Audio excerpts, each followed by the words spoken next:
بسم اللہ الرحمن الرحیم۔ صحیح بخاری حدیث نمبر 111۔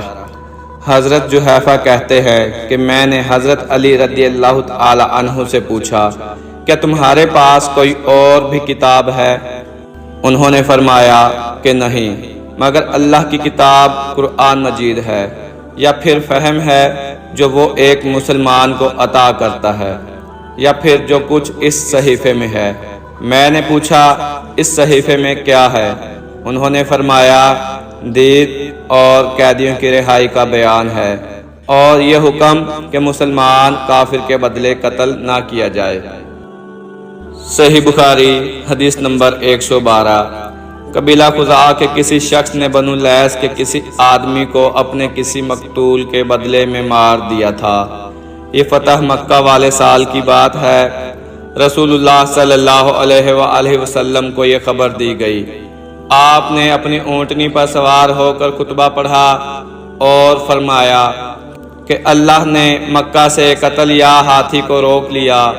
امام بخاری رحمۃ اللہ علیہ فرماتے ہیں اس لفظ کو شک کے ساتھ سمجھو، ایسا ہی ابو نعیم وغیرہ نے القتل اور الفیل کہا ہے، ان کے علاوہ دوسرے لوگ الفیل کہتے ہیں۔ پھر رسول اللہ صلی اللہ علیہ وآلہ وسلم نے فرمایا کہ اللہ نے ان پر اپنے رسول اور مسلمان کو غالب کر دیا، اور سمجھ لو کہ وہ مکہ کسی کے لیے حلال نہیں ہوا، نہ مجھ سے پہلے اور نہ آئندہ کبھی ہوگا، اور میرے لیے بھی صرف دن کے تھوڑے سے حصہ کے لیے حلال کر دیا گیا تھا۔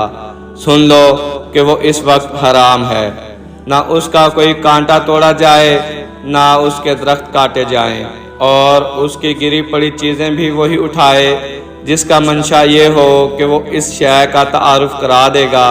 تو اگر کوئی شخص مارا جائے تو اس کے عزیزوں کو اختیار ہے دو باتوں کا، یا دیت لیں یا بدلہ۔ اتنے میں ایک یمنی آدمی ابو شاہ نامی آیا اور کہنے لگا یہ مسائل میرے لیے لکھوا دیجئے۔ تب آپ نے فرمایا کہ ابو فلاں کے لیے یہ مسائل لکھ دو۔ تو ایک قریشی شخص نے کہا کہ یا رسول اللہ صلی اللہ علیہ وآلہ وسلم، مگر اذخر یعنی اذخر کاٹنے کی اجازت دے دیجئے، کیونکہ اسے ہم گھروں کی چھتوں پر ڈالتے ہیں یا مٹی ملا کر اور اپنی قبروں میں بھی ڈالتے ہیں۔ یہ سن کر رسول اللہ صلی اللہ علیہ وآلہ وسلم نے فرمایا کہ ہاں مگر اذخر۔ صحیح بخاری حدیث نمبر 113۔ حضرت ابو ہریرہ رضی اللہ تعالی عنہ سے روایت ہے کہ رسول اللہ صلی اللہ علیہ وآلہ وسلم کے صحابہ میں عبداللہ بن عمر رضی اللہ عنہما کے علاوہ مجھ سے زیادہ کوئی حدیث بیان کرنے والا نہیں تھا، مگر وہ لکھ لیا کرتے تھے اور میں لکھتا نہیں تھا۔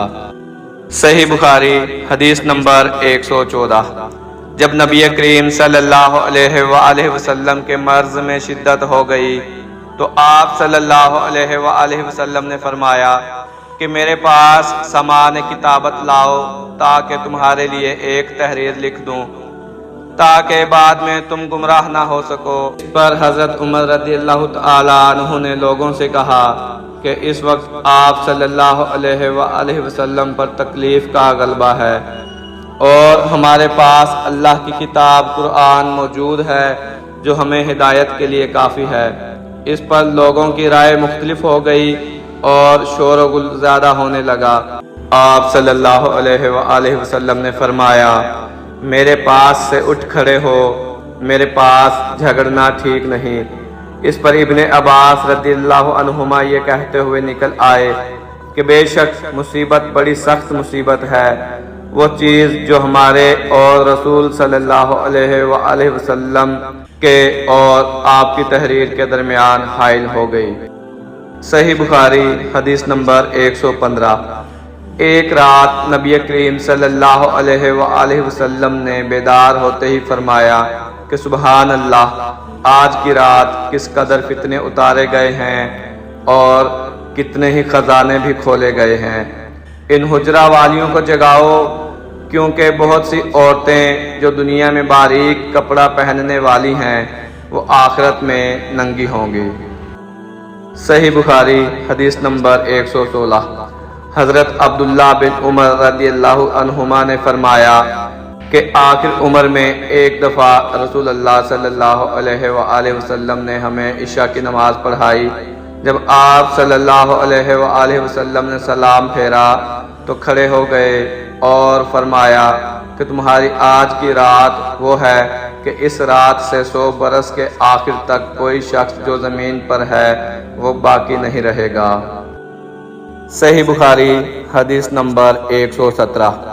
حضرت ابن عباس رضی اللہ تعالی عنہما کہتے ہیں کہ ایک رات میں نے اپنی خالہ میمونہ بنت الحارث رضی اللہ عنہا زوجہ نبی کریم صلی اللہ علیہ وآلہ وسلم کے پاس گزاری، اور نبی اکرم صلی اللہ علیہ وآلہ وسلم اس دن ان کی رات میں انہی کے گھر تھے۔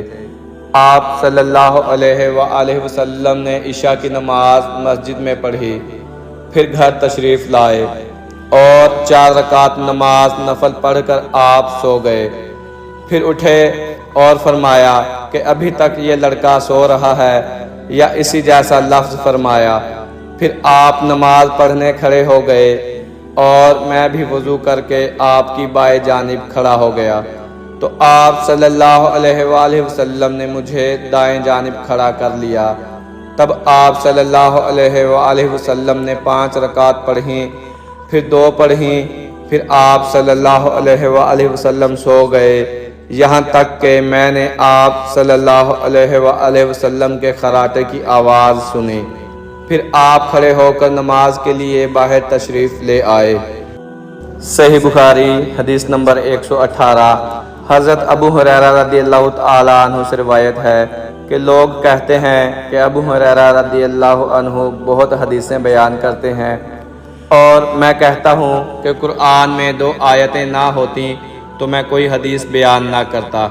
پھر یہ آیت پڑھی جس کا ترجمہ یہ ہے کہ جو لوگ اللہ کی نازل کی ہوئی دلیلوں اور آیتوں کو چھپاتے ہیں آخر آیت رحیم تک۔ واقعہ یہ ہے کہ ہمارے مہاجرین بھائی تو بازار کی خرید و فروخت میں لگے رہتے تھے، اور انصار بھائی اپنی جائیدادوں میں مشغول رہتے، اور ابو ہریرہ رضی اللہ تعالی عنہ رسول اللہ صلی اللہ علیہ وآلہ وسلم کے ساتھ جی بھر کر رہتے تاکہ آپ کی رفاقت میں شکم پری سے بھی بے فکری رہے، اور ان مجلسوں میں حاضر رہتے جن مجلسوں میں دوسرے حاضر نہ ہوتے، اور وہ باتیں محفوظ رکھتے جو دوسرے محفوظ نہیں رکھ سکتے تھے۔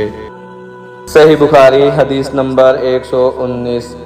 حضرت ابو ہریرہ رضی اللہ تعالی عنہ بیان کرتے ہیں کہ میں نے عرض کیا، یا رسول اللہ صلی اللہ علیہ وآلہ وسلم، میں آپ سے بہت باتیں سنتا ہوں مگر بھول جاتا ہوں۔